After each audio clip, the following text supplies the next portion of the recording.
ऐसे विषयों पे इलेक्ट्रॉनिक मीडिया चर्चा करती नहीं है, विपक्ष ऐसी बातें उठाएगा नहीं। तो हम लोगों को एक जागरूक जिम्मेदार नागरिक होने के नाते ऐसे विषयों को उठाने की जिम्मेदारी है कि नहीं, आप बताइए। है सर, मानते हैं ना? और दुनिया में भारत इकलौता ऐसा देश है जहां बहुसंख्यक समुदाय समानता की मांग कर रहा है।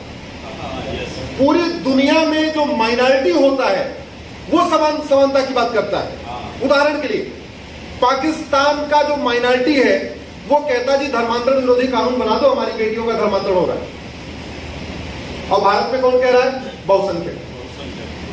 पाकिस्तान की माइनॉरिटी कह रही है कि हमारे मंदिरों को सरकार कंट्रोल से मुक्त कर दे। भारत में कौन कह रहा है? बहुसंख्यक। उल्टा उल्टा चल रहा है। पाकिस्तान का माइनॉरिटी कहता है जी हमको बराबर अधिकार दे दो, बराबर धार्मिक अधिकार, बराबर नागरिक अधिकार, बराबर मौलिक अधिकार, बराबर जैविक अधिकार। और भारत में कौन कह रहा है? बहुसंख्यक। उल्टा, एकदम उल्टा चल रहा है। ऐसा पूरी दुनिया में कहीं नहीं होता। लेकिन दुर्भाग्य की बात, न शाम को आपको टीवी पे चर्चा मिलेगी। शाम को आप 5 बजे से खोलो, कोई कहता है हल्ला बोल, कोई कहता है सबसे बड़ा मुकाबला, कोई कह रहा राष्ट्र की बात, कोई कह रहा देश की बात, पता नहीं क्या क्या नाम रखे अपने अपने उसका कार्यक्रमों का।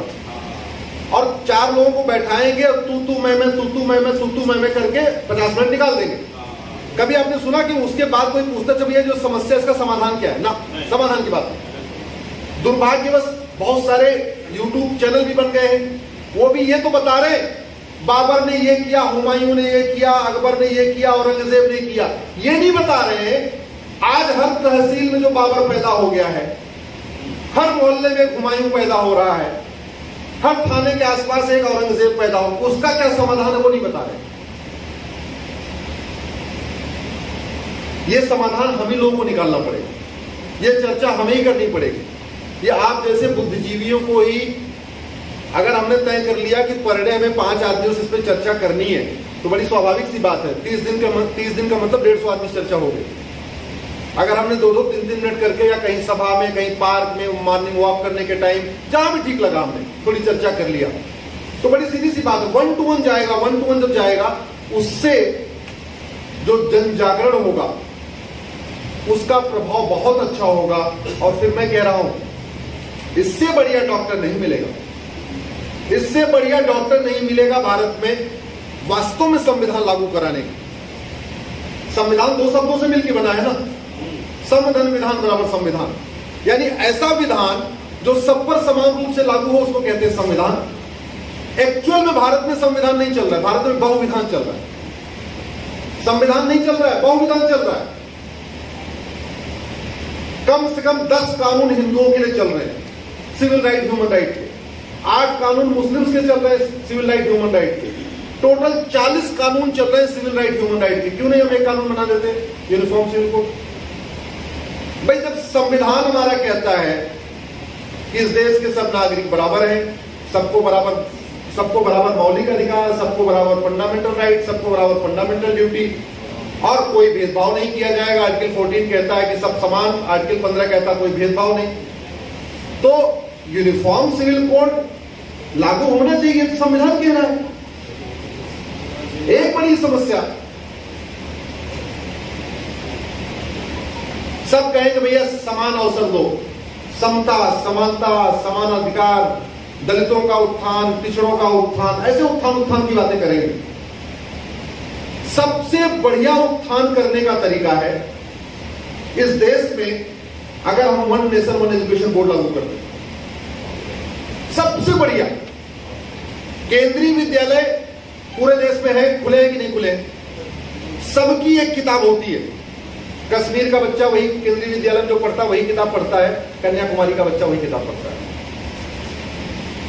अगर वास्तव में हम मजहबी उन्माद कंट्रोल करना चाहते हैं, वास्तव में कट्टरवाद को रोकना चाहते हैं जो पूरे दुनिया की समस्या बन चुकी है, भारत की नहीं। अभी आपने देखा तालिबान में क्या हो रहा है, कट्टरवाद का कारण तो है। वो जो स्कूल, जिस स्कूल के से वो लोग निकलते हैं ना, उस स्कूल में स्टिंग तो होता नहीं स्टिंग हो तो पता चले वहां पढ़ाया क्या जाता है। वो स्कूल इतना खतरनाक है, पर्शिया में एक खुला था, मात्र एक, और 100 साल में पर्शिया ईरान बन गया था। पर्शिया में केवल 5000 घुसपैठिए गए थे, एक वो स्कूल खुला था, और 100 साल में पर्शिया खत्म, उसका नाम ही खत्म हो गया, ईरान हो गया।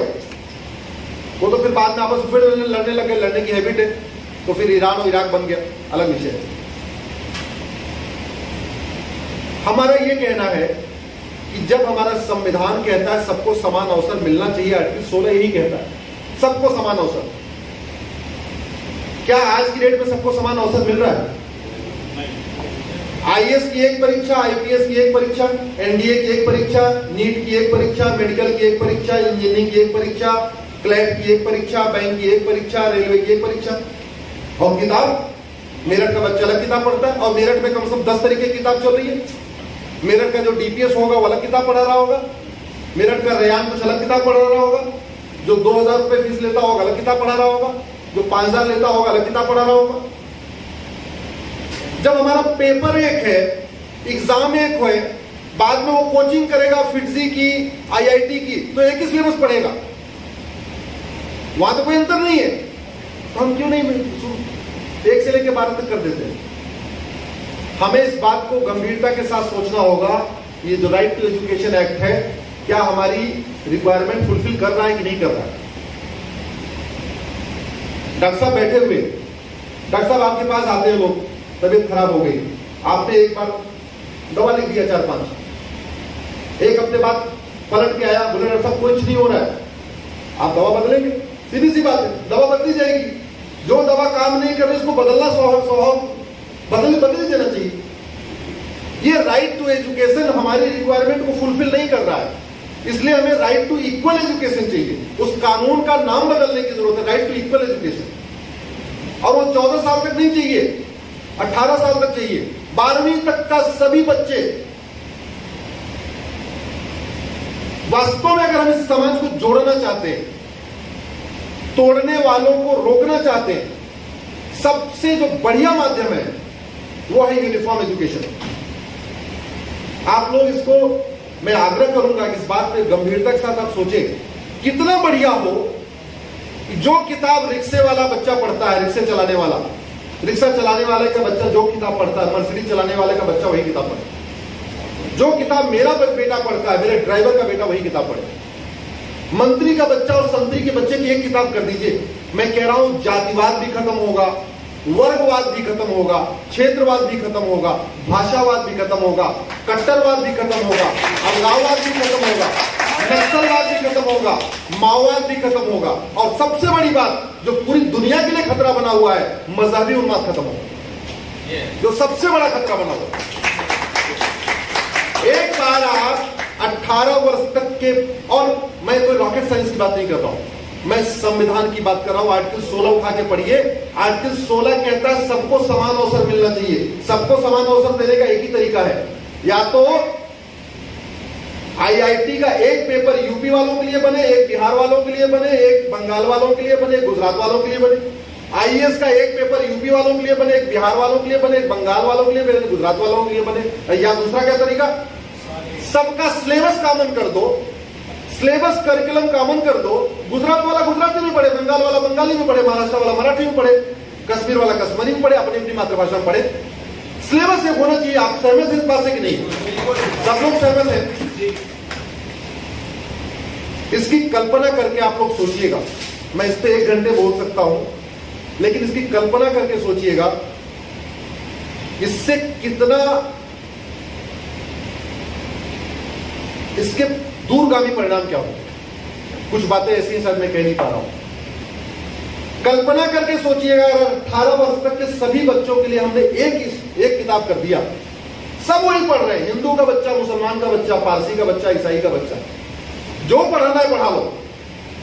अरे भाई बहुत ज्यादा करना है तो ठीक है। और सबसे अच्छी बात, संवैधानिक बात है, शिक्षा हमारे कॉन्करेंट लिस्ट में पार्लियामेंट कानून बना सकता है। राइट टू एजुकेशन पार्लियामेंट नहीं बनाया हुआ है, स्टेट ने नहीं बनाया हुआ है। राइट टू एजुकेशन पर नाम बदल के राइट टू इक्वल एजुकेशन करना है।